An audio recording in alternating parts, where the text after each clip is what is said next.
The woman who sold her village. Every market has that one seller everyone trusts. But what if behind the sweetest smile was hiding the darkest secret? They called her Mama Golden Tilapia. Her shop was always clean. Her fish was always the freshest. Her prices were too good to be true. But what if I told you the fish you just bought didn't come from any river or ocean? What if I told you it came from somewhere much, much closer? The good days. In the village of Aquays, there lived a woman named Adaeze. Everyone called her Obi. She had the kind of face that smiled even when she was tired. Beautiful, but always working hard. She married a man named Adaeze, a poor farmer with nothing but a small piece of land his father left him. Obi's parents warned her. That man has nothing. No money, no big house, no connections. Why are you choosing him? But Obi didn't care. He has a good heart, she told them. That's enough for me. And it was true. Adaeze was kind. He was patient. He loved her the way the sun loves the morning. They had 2 children, Adaeze, a quiet boy who was always watching and learning, and little Adaeze, just 5 years old, with a laugh that could fill the whole compound. They were poor, yes. Some days they ate only Gary and groundnut. Some days Adaeze's yam harvest was so small they had to borrow salt from neighbors. But they were happy. Obi would sit with her children at night, telling them stories under the kerosene lamp. Adaeze would come home tired from the farm, but he always had time to lift Adaeze on his shoulders and make her laugh. Papa, higher, higher, she would scream, and Adaeze would spin her around until they both got dizzy. Those were the good days. The days before everything fell apart. When the sickness came. One morning, Adaeze woke up coughing. At first, nobody worried. It's just the cold, Obi said, making him pepper soup with utazi leaves. But the cough didn't stop. 1 week became 2 weeks. 2 weeks became a month. His hands started shaking. His legs grew weak. The man who used to carry 3 bags of yam on his head could barely lift a cup of water. Obi took him to Okra Medical Center. The doctor, a thin man with glasses too big for his face, looked at Adaeze like he was already dead. We need to run tests, he said. Many tests. Test after test after test. Each one cost money they didn't have. Obi sold her wrappers. She sold her cooking pots. She sold the small generator Adaeze bought during their one good harvest.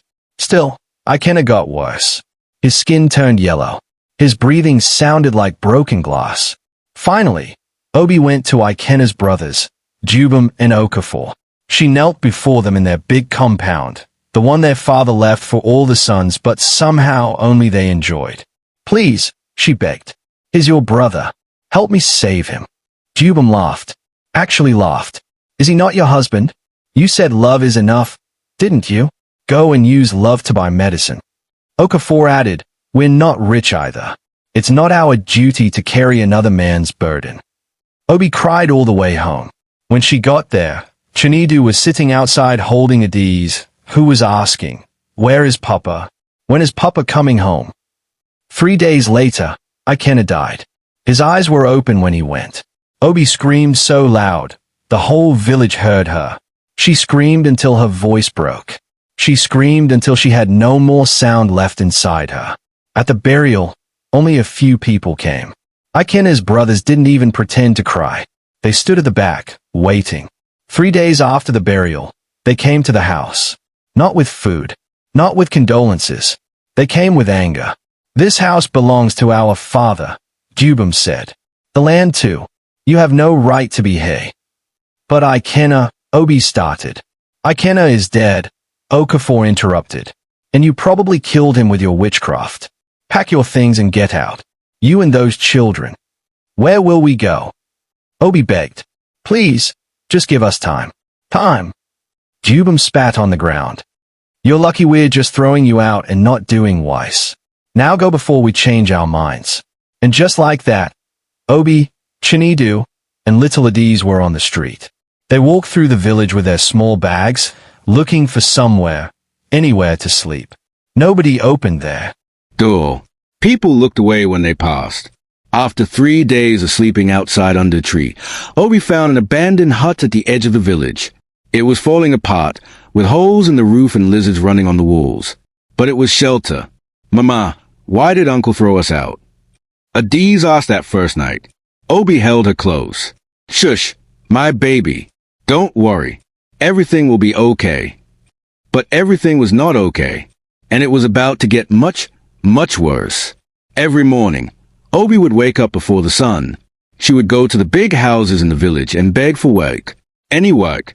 Washing clothes, fetching water, clearing farms, pounding yam. Sometimes they paid her a few naira. Sometimes they said, we'll pay you next week, and next week never came. Chinedu, now 14, tried to help. He would go to the farms and offer to work. But he was small for his age, and the men would say, what can a small boy like you do? Go away. At night, they would sit in their broken hut and eat whatever Obi managed to bring home. Some nights it was just Gary and water. Some nights there was nothing at all, and Adaeze would cry, Mama, my stomach hurts.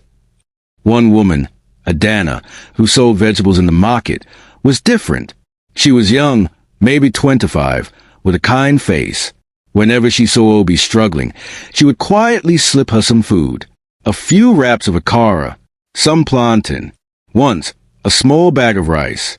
Don't tell anyone, Adana would whisper. My husband doesn't know I'm helping you.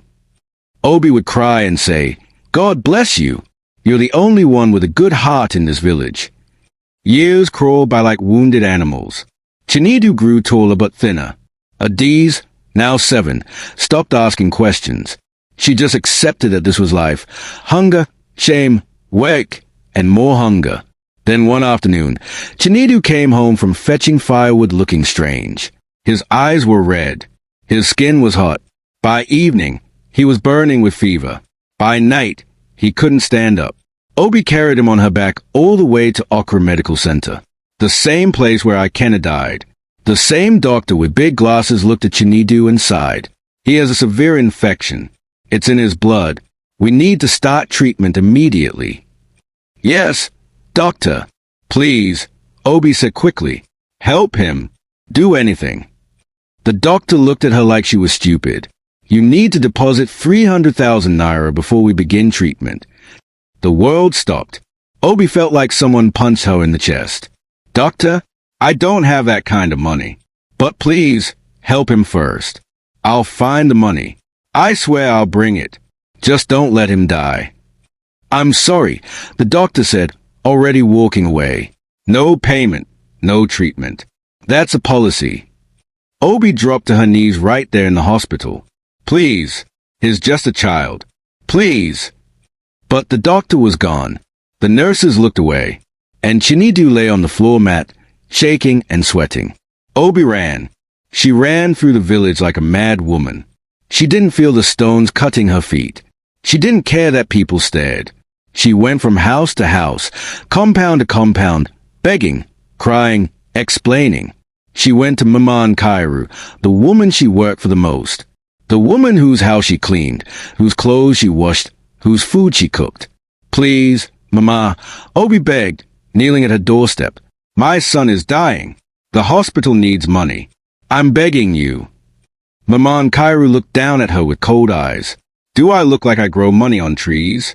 If your witchcraft has finally caught up with you, go and solve it yourself.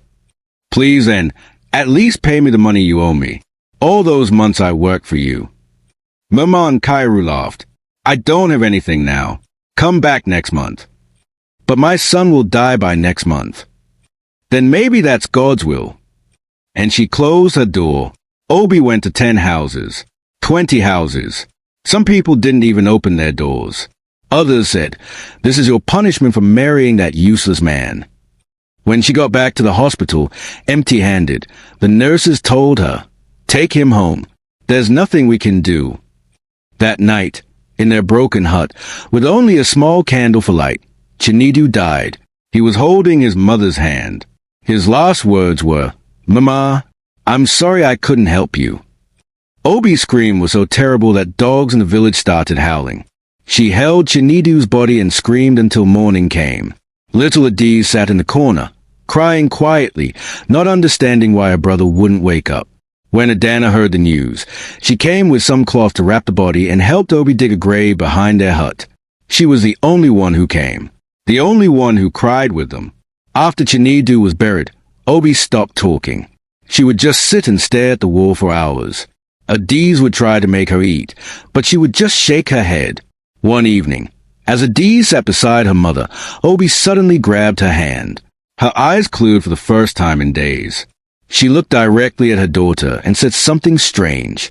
Adaeze, I see water. So much water. And red, blood or fish, I cannot tell. You will have power one day, but it will drown you too. Promise me. Promise me you'll remember who you were before. Promise me you won't forget your father. Your brother. Promise me. I promise, Mama, Adaeze said, frightened. But why are you talking like this? Obi smiled weakly. Just promise me. I promise. Then Obi closed her eyes and started talking to herself again.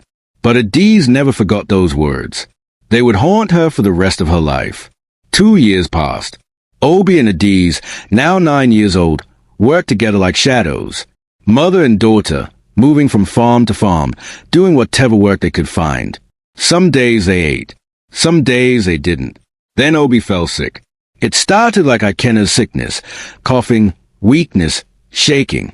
Adaeze was terrified. She couldn't lose her mother too. She ran to the village chemist with their last money and bought tablets. They didn't work. She ran to Mama Kairu. Please, help me. My mother is dying. Just lend me money. I'll work for free for a whole year. Please. Mama Kairu didn't even look at her. I don't have money. Go away. But you owe us money. 4 months of work. Please, just pay us what you owe. Come back next month. She'll be dead by next month. Then that's not my problem. And the door closed. Adaeze went to every house. She went to the uncles who threw them out. Jubum and Okafor saw her coming and smiled in a way that made her skin crawl. You want help? Jubum said, Okay, come inside. Stay with us. Keep us company. Then maybe we'll help your mother. Adaeze understood what they meant. She ran out of that compound so fast, she fell and scraped her knees. She didn't stop running until she got home. A week later, Obi died. She died with her eyes open, staring at the ceiling. Her last breath was just a whisper. Adaeze, remember? Adaeze screamed. She screamed just like her mother screamed when her father died. Just like when Chinedu died. But this time, no one came. Not even Adana. Nobody. Alone, Adaeze dug a shallow grave behind the hut. She wrapped her mother in their only good cloth and buried her. She was 9 years old, and she buried her mother with her own hands. The next day, her uncles came with the village elders. They didn't come to sympathize. They came with accusations. This girl is a witch. Jubum shouted. She killed her whole family. First her father, then her brother, now her mother. She's cursed. I didn't kill anyone. Adaeze cried. You people killed them. You refused to help. Shut up. Okafor slapped her across the face. Don't you dare disrespect your elders. This girl is evil. She must be banished. The elders, old men who should have known better, nodded.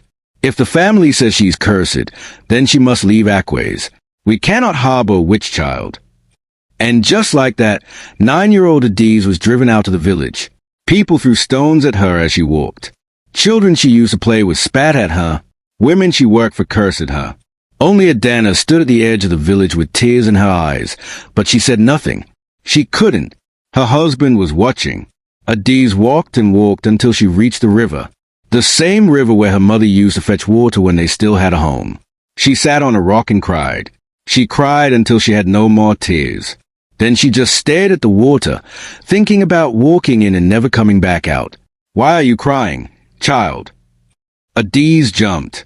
She turned and saw a woman standing by the water. She was beautiful, wearing a white wrapper that seemed to glow in the moonlight. Her eyes were kind, but also something else. Something ancient and cold. I have nowhere to go, Adaeze whispered. I know, the woman said softly. I've been watching you, watching your family. I saw everything. Everything they did to you. Who are you? My name is Neca. I am the goddess of this river, and I have chosen you. Adaeze should have been scared, but she wasn't. She was too tired to be scared. Too broken. Neca sat beside her on the rock. You have two choices, my daughter. You can move on, leave this place, start somewhere new, forget everything. Oh! She paused. Or you can make them pay. For everything. Every insult. Every closed door. Every time they looked away while you suffered. Something dark bloomed in Adaeze's chest. I want them to pay. Neca smiled. Then come with me. But know this, revenge is a dish that must be prepared slowly. We don't strike in anger. We strike in wisdom. And when we strike completely. Adaeze stood up. I don't care. I want them to feel what I felt. I want them to know what it's like to lose everything. Oh, my daughter, Neca said, taking her hand. They will. I promise you, they will. And they walked into the river together. The water opened like a door, and they disappeared inside. 20 years passed in the world above. But in the river, time moved differently. Neca taught Adaeze everything. How to speak to fish. How to call the spirits of water. How to walk between the world of the living and the dead. But the training wasn't kind. It wasn't gentle. There were nights when Adaeze wanted to stop, wanted to go back, wanted to forget about revenge and just live. But every time she thought about quitting, Neca would show her visions. Her father, dying alone on a hospital floor. Her brother, shaking with fever while doors closed in their faces. Her mother, wasting away while the village watched. And Adaeze's heart would harden again. One night, Neca brought her a fish. But this fish was different. When Adaeze looked at it, she could swear she heard it whisper in her father's voice, Adaeze, my daughter. She dropped it, horrified. What is this? This is power, Neca said calmly. This is what we do to those who hurt the innocent. They become what they consumed. They become food for others. Do you understand? Adaeze stared at the fish. Her hands were shaking. I don't know if I can. Then you'll go back up there as nothing. Neca's voice turned sharp. You'll crawl back to that village and beg them again. And they'll laugh at you again. Is that what you want? No. Then pick up the fish. Adaeze picked it up. It felt cold and wrong in her hands. But she held it. Good. Neca said, her voice soft again. Now you're ready. Adaeze returned to Aquays 20 years later. She was no longer the broken 9-year-old child. She was now a woman, beautiful, confident, and carrying a power that made the air around her feel heavy. Nobody recognized her. Why would they? The girl they threw out was a skinny, crying child. This woman was elegant and graceful. She rented a small shop near the market and a neat house on the edge of the village. The first thing she did was cook a pot of the most delicious fish pepper soup anyone had ever smelled. She put in all the spices Neca taught her, spices that made people hungry just from the smell. Then she carried the pot to her uncle's compound. Jubum and Okafor were sitting outside, fat and comfortable, arguing about whose farm produced more yam this season. When they saw the beautiful woman approaching with a steaming pot, they sat up straight. Good evening, Adaeze said, bowing respectfully. I'm new to this village. I want to start a fish-selling business, but first I thought it was right to greet the elders and bring them a small gift. Please accept this fish pepper soup I made with my special fish. Jubum smiled widely. Ah, this one knows how to behave. Not like these useless young people nowadays. Come, sit down. Okafor nodded. You did well, my daughter. This is how things should be done. Respecting elders first. They blessed her with long prayers and big words. Then they ate. Oh, they ate like hungry lions. They even licked the bowl. This fish, Jubum said, his mouth full. I've never tasted anything like this. Where did you buy it? It's my special fish, sir, Adaeze said, smiling. Tomorrow I'll start selling in the market. I hope you'll tell others about it. We will. We definitely will. Okafor said, already reaching for more. The next day, Adaeze set up her small shop. She laid out her fish on a clean table, beautiful, fat, fresh fish that seemed to shine in the sunlight. Within minutes, something strange happened. People walking to other fish sellers would suddenly stop, turn around, and come to her table instead. "Ah, this fish is so fresh." "Madam, you just opened today? Where have you been?" "Cut 2 for me." "No, make it 3. By afternoon, she had sold everything. By the end of the week, everyone in Aquays was talking about the new fish seller with the sweet fish. They gave her a name, Mama Golden Tilapia. What they didn't know was that every night, just after midnight, something terrible was happening. A strange wind would blow through the village. People would rise from their beds with their eyes closed, walking like they were in a dream.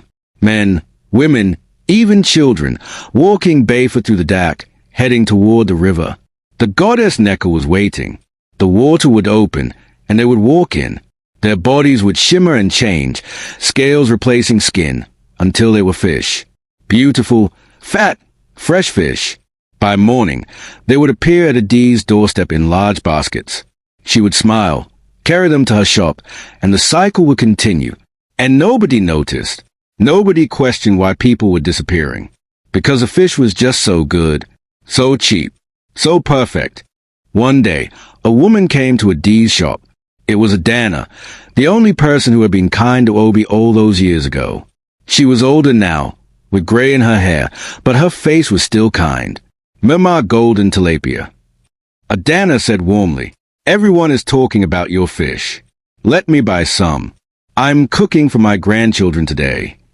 Adaeze's hand froze. She recognized Adaeze immediately, but Adaeze didn't recognize her. 20 years had changed her too much. "How many grandchildren do you have?" Adaeze asked, her voice tight. 3.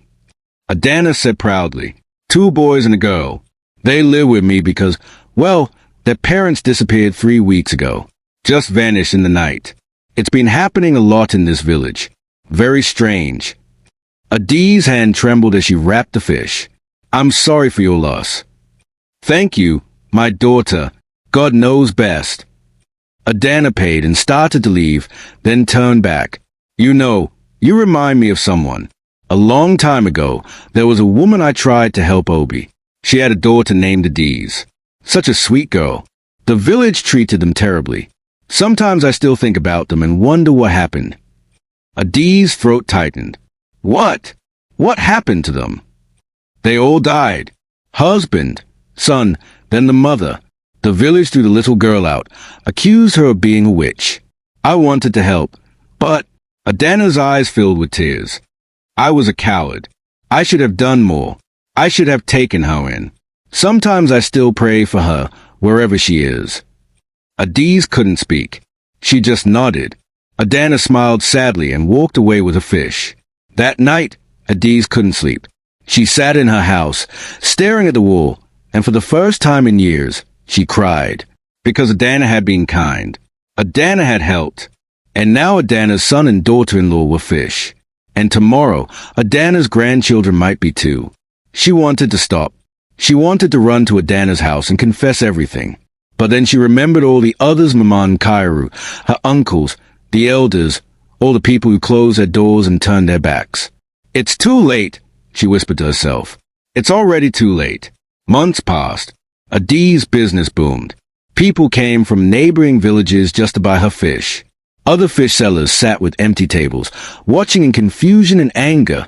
But the disappearances were getting worse. Entire families were gone. 50 people. 100. Then 200. The neighboring villages started complaining to their kings. "People from our village go to Aquays to buy fish and never come back." Panic spread like fire. The king of Aquays, a fat old man who loved his position more than his people, called an emergency meeting. He gathered the kings from 7 surrounding villages under the sacred Iroko tree. "We have a problem," he said, his voice shaking. "People are vanishing. No bodies, no blood, no trace. Just gone." They called the most powerful native doctor in the land. He came with his beads and cowries, his chants and prayers. He sat for hours, throwing his cowries, reading the signs. Then he opened his eyes and said the words that made everyone's blood run cold. "The gods are silent. They won't speak to me. Whatever is happening here is beyond my power." Fear fell over the gathering like a heavy blanket. Then one old king, with one blind eye and a memory that stretched back decades, spoke up. There is one person who might help. A priestess named Amara. She lives far beyond the hills. If anyone can reach the gods, it's her. They sent messengers immediately. 3 weeks later, the priestess arrived. She was young. Nobody expected that. But her eyes were ancient. She wore red and white, and when she walked, the air seemed to move around her. She stood before the Council of Kings and said, "The goddess Neca is angry. She has risen from the river with vengeance in her heart. If you don't act now, this entire land will drown in blood." "What must we do?" the king of Aquays asked desperately. "We must appease her. 2 white fowls, 2 white goats, an offering at the river." They gathered everything the next day and went to the riverbank before dawn. Priestess Amora raised her hands and called out, "Great Neca, mother of the waters, we your children kneel before you. Accept this offering. Have mercy on us. Forgive us our sins." Suddenly, the river exploded. Water shot up like a geyser, and from the center rose Neca, tall, magnificent, terrifying. Her eyes burned with fury. "Your sacrifice is rejected." Her voice boomed like thunder. The ground shook. Trees bent. Everyone fell to their knees. "You hurt my daughter." Neca roared. "Now you shall feel my wrath." "Please, great goddess." Priestess Amora begged. "The people are dying, and they shall continue to die. You all watched as a child suffered. You all closed your doors when a mother begged. You all threw out an orphan and called her a witch. There will be no peace. There is no forgiveness. Now live or die by the sword you sharpened yourselves." With a scream that cracked the sky, Neca vanished back into the water. The king stumbled back to the palace, trembling and terrified. Inside the great hall, Priestess Amora spoke the truth they didn't want to hear. This land turned its back on a girl who had no one. You all saw her suffering and looked away. Her father died because no one helped. Her brother died because no one cared. Her mother died because no one paid what they owed. And then you threw out a child and called her evil. The goddess saw all of this. She took that girl as her daughter, and now that daughter has returned for revenge. "Who?" the king of Aquays asked. "Who is this daughter?" Priestess Amora's voice was quiet but clear. "She is Mama Golden Tilapia." The silence that followed was deafening. "You mean the fish seller?" one king whispered. "Yes. The fish you've all been eating, they're not fish from the river. They're your people. Every person who disappeared was turned into fish and sold back to you. You've been eating your neighbors, your friends, your family members." One king vomited right there. Another fainted. The king of Aquays grabbed his stomach and screamed. "We must warn the people," someone shouted. Within the hour, the town cry was running through every street, beating his drum and shouting, "Do not eat the fish from Mama Golden Tilapia. The fish is cursed. The fish is your brother.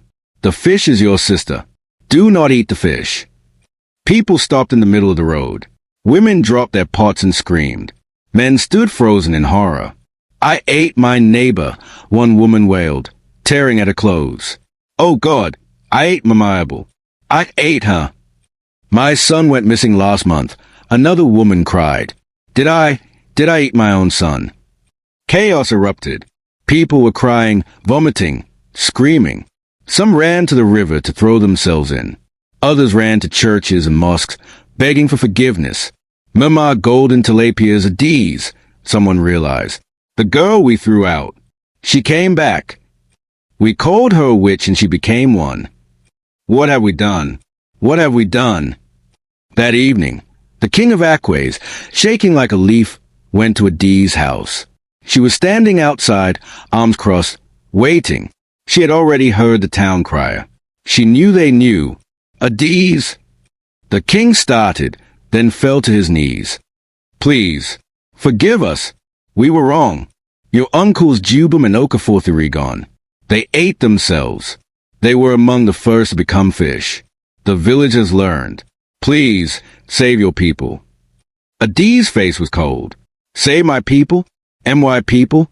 These are not my people. My people died begging at your doors. My people died while you watched. You want forgiveness? I begged for forgiveness when I was 9 years old, and you threw stones at me. Please, he whispered, but Adaeze turned and walked inside, closing her door. Days passed. More people disappeared. The village was dying, and everyone knew it. Old women who never spoke to Adaeze came to her house to beg. Young men who threw stones at her as a child came to apologize. Even the elders who banished her came, their heads bowed in shame. But it was Adaeze who broke her.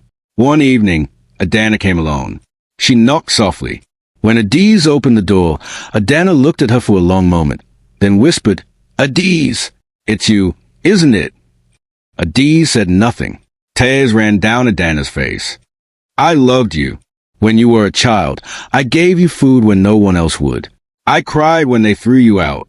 I prayed for you every single day. And now my son and daughter are gone. My grandchildren are crying every night, asking where their parents are. Did you turn them into fish?"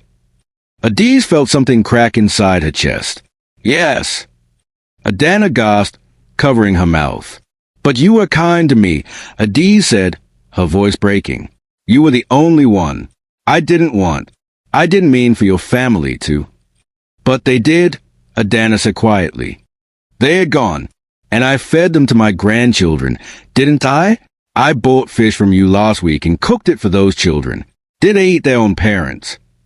Adaeze couldn't answer. She couldn't speak. Adaeze turned and walked away, her shoulders shaking with sobs. That night, Adaeze sat alone in her house and finally let herself cry. She cried for her father, for Chinidu, for her mother, and for the first time, she cried for all the people she had killed. "What have I done?" she whispered. "Mama, what have I become?" She remembered her mother's dying words. "Promise me you'll remember who you were." But she had forgotten.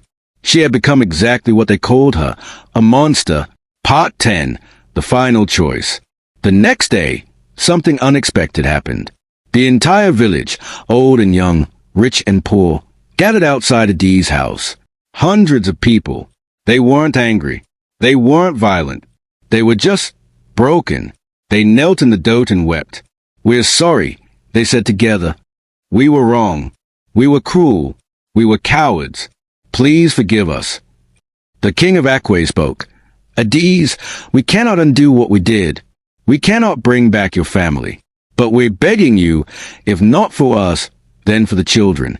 For the innocent ones who had nothing to do with what happened to you. Please stop this." Adaeze looked at all of them. She saw Mama Kairu, the woman who refused to help her mother, now crying with her face in the dirt. She saw the children who threw stones at her, now grown and terrified. She saw the village that killed her family with their silence and cruelty. And she felt tired. So tired. "I forgive you," she said finally. Everyone gasped. "Not because you deserve it. Not because what you did is okay. But because I can't carry this hate anymore. It's killing me too." She looked at the crowd.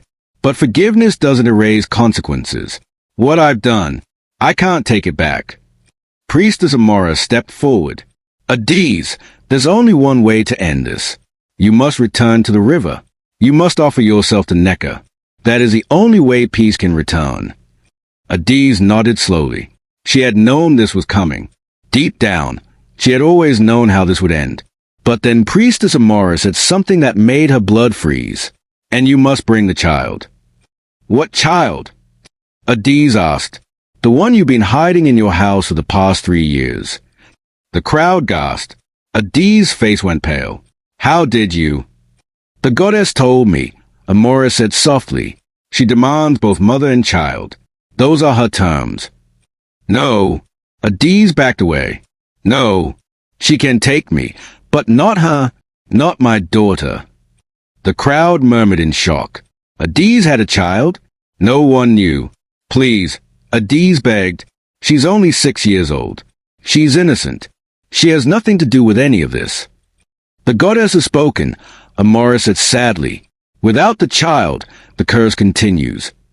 Adaeze ran inside her house. In the back room, hidden away from the world, was a small girl with big eyes and a shy smile. Her name was Chidera. Adaeze had given birth to her 3 years ago, a gift from the river goddess, a daughter made from water and wishes and all the love Adaeze had left inside her. Mama, Chitara said, looking up from the small cloth doll she was playing with. Why are you crying? Adaeze held her close and sobbed. My baby, my sweet baby. Mama, why are all those people outside? They came to see us. Are we going somewhere? Adaeze couldn't answer. She just held her daughter and cried. An hour later, she walked outside holding Chitara's hand. The crowd parted as they walked through. Some people were crying. Others looked away in shame. Mama, where are we going? Chitara asked innocently. We're going to the river, baby. Are we going swimming? Adaeze's heart shattered into a million pieces. Yes, my love, we're going swimming. They walked slowly through the village, past the market where Adaeze had sold her cursed fish, past the compound where her uncles used to live, past the old broken hut where her mother had died. At her mother's grave, Adaeze stopped. She knelt down with Chitara beside her. Mama, she whispered to the grave, I tried to remember who I was. I really tried. But the pain, it was so heavy. I'm sorry I became what they said I was. I'm sorry I forgot your love and only remembered your suffering. I'm sorry. Chitara put her small hand on her mother's face. Mama, why are you sad? Because I love you so much. Baby, so much. They stood up and continued walking. The entire village followed behind them like a funeral procession. When they reached the river, the water was calm. Too calm. Like it was waiting. Neca rose from the water slowly, her eyes fixed on Adaeze. My daughter, you've come. Please, Adaeze said, her voice breaking. Take me, punish me, kill me, but let my daughter live. She's innocent. There are no innocent people in this story, Neca said coldly. Everyone pays. That's the price of revenge. You chose this path. No. Adaeze shouted. I chose revenge for myself, not for her. She wasn't even born when all of this started. And yet she is part of you, part of this cycle. The cycle must end completely, or it will begin again. Chitara started crying. Mama, I'm scared. I want to go home. Adaeze held her daughter close, tears streaming down her face. Then she looked at the village, all the people standing on the riverbank, watching. She saw Dana, crying silently. She saw the king, his head bowed. She saw children clinging to their parents. And she made a choice. If you want her, Adaeze said to Neca, you'll have to take me first. And I won't come quietly. I'll fight you. I'll fight you with everything I have. Because that's what mothers do. For the first time, Neca looked surprised. You gave me power, Adaeze continued. You made me strong. But you forgot one thing. I'm still a mother. And a mother's love is stronger than any curse, any revenge, any goddess. She turned to the crowd. I forgive you. All of you. Not because you've earned it, but because I want my daughter to see what real strength looks like. Strength isn't revenge. It's choosing love when hate is easier. She looked back at Neca. So here's my offer. Take my life. Take my soul. Take everything I am. But let my daughter live. Let her grow up in a village that will remember this story and learn from it. Let something good come from all this death. Neca stared at her for a long moment. Then, slowly, something changed in her eyes. Something like respect. You finally learned, Neca said quietly. After all this time, you finally learned what I was trying to teach you. What do you mean? Revenge was never the lesson, Neca said. The lesson was about what revenge costs. About what happens when pain turns to poison. I gave you power not to encourage you, but to show you what becomes of people who let their wounds control them. Adaeze stared. You mean, this was all a test? No, this was all real. The deaths are real. The suffering is real. But every choice was yours. I only gave you the means. You pulled the trigger. Adaeze felt like she'd been punched. But you said, you told me to make them pay. And you did. And now you see the price. Now you understand what your mother tried to tell you with a dying breath. Power without love is just another form of death. Neca looked at Chitara, then back at Adaeze. I will accept your offer. You will come with me. The child will stay. But know this, she will carry the memory of what you did. She will carry the story. And when she's older, she must decide whether to continue your path or choose a different one. She'll choose better, Adaeze said firmly. I'll make sure of it. She knelt down and looked into Chitara's eyes. Baby, listen to me. Mama has to go away now. But I need you to remember something. Okay? Okay, Mama. When people hurt you, and they will hurt you, because that's what people do sometimes, you have a choice. You can hurt them back, or you can be better than them. Promise me you'll always choose to be better. I promise, Mama. And remember that I loved you. Every single day of your life. Remember that your mama loved you more than anything in this whole world. Chitara was crying now. Don't go, Mama. Please don't go. I have to, baby. But you'll be okay. You're stronger than you know. Adaeze stood up and handed Chitara to Adaeze, who had stepped forward with tears streaming down her face. Take care of her, Adaeze said. Raise her with love. Teach her kindness. Make sure she never forgets where she came from, but also make sure she knows she doesn't have to be defined by it. I will, Adaeze promised. I swear on my life, I will. Adaeze turned to the crowd one last time. Remember this. Remember what happens when you close your doors to people who are suffering. Remember what happens when you let tradition and pride matter more than human life. And remember that the kindest thing you can do is help someone before they become so broken that revenge looks like the only option. Then she turned and walked into the water. The village watched as the river swallowed her slowly, inch by inch. Just before her head went under, she looked back at Chitara one last time and smiled. I love you, baby. And then she was gone. The river went calm. The disappearances stopped. The curse was lifted. But the village of Aquays was never the same.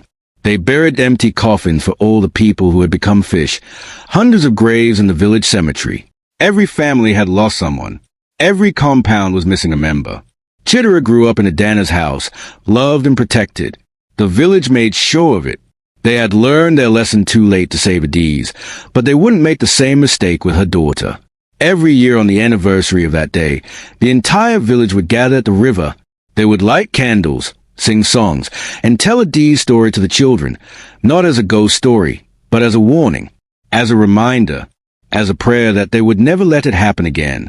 The fish market reopened. Other sellers returned. Life went on, as it always does. But nobody in Aquays ever forgot the taste of that cursed fish. The taste of their own cruelty fed back to them. Chitara grew into a beautiful young woman. She became a teacher, dedicated to helping orphaned and struggling children. She made sure that no child in Aquays ever went hungry. No child was ever thrown out. No child was ever called a witch. On her 18th birthday, she went to the river alone. She sat on the same rock where her mother had once sat, broken and crying. And she spoke to the water. Mama, I don't know if you can hear me, but I want you to know, I chose better. Just like you asked me to. I chose love. I chose kindness. And I'll keep choosing it every single day. The water rippled, and for just a moment, Chitara could swear she saw a woman's face in a reflection, her mother's face, smiling proudly. Then it was gone. But Chitara knew. Somehow, she knew her mother was at peace. 10 years later, in a village 3 hours away from Aquays, a young girl was being abused by her stepfamily. They made her work like a slave. They starved her. They beat her. One night, after a particularly bad beating, she ran away and found herself at a river, crying and contemplating walking in. Don't! The girl looked up and saw a young woman standing there, a teacher from another village who happened to be passing by. It was Chitara. I know what you're thinking, Chitara said gently, and I understand. But don't. There's another way. How do you know? The girl asked bitterly. How do you know there's another way? Because my mother taught me. She learned the hard way that revenge only creates more pain. But love creates change.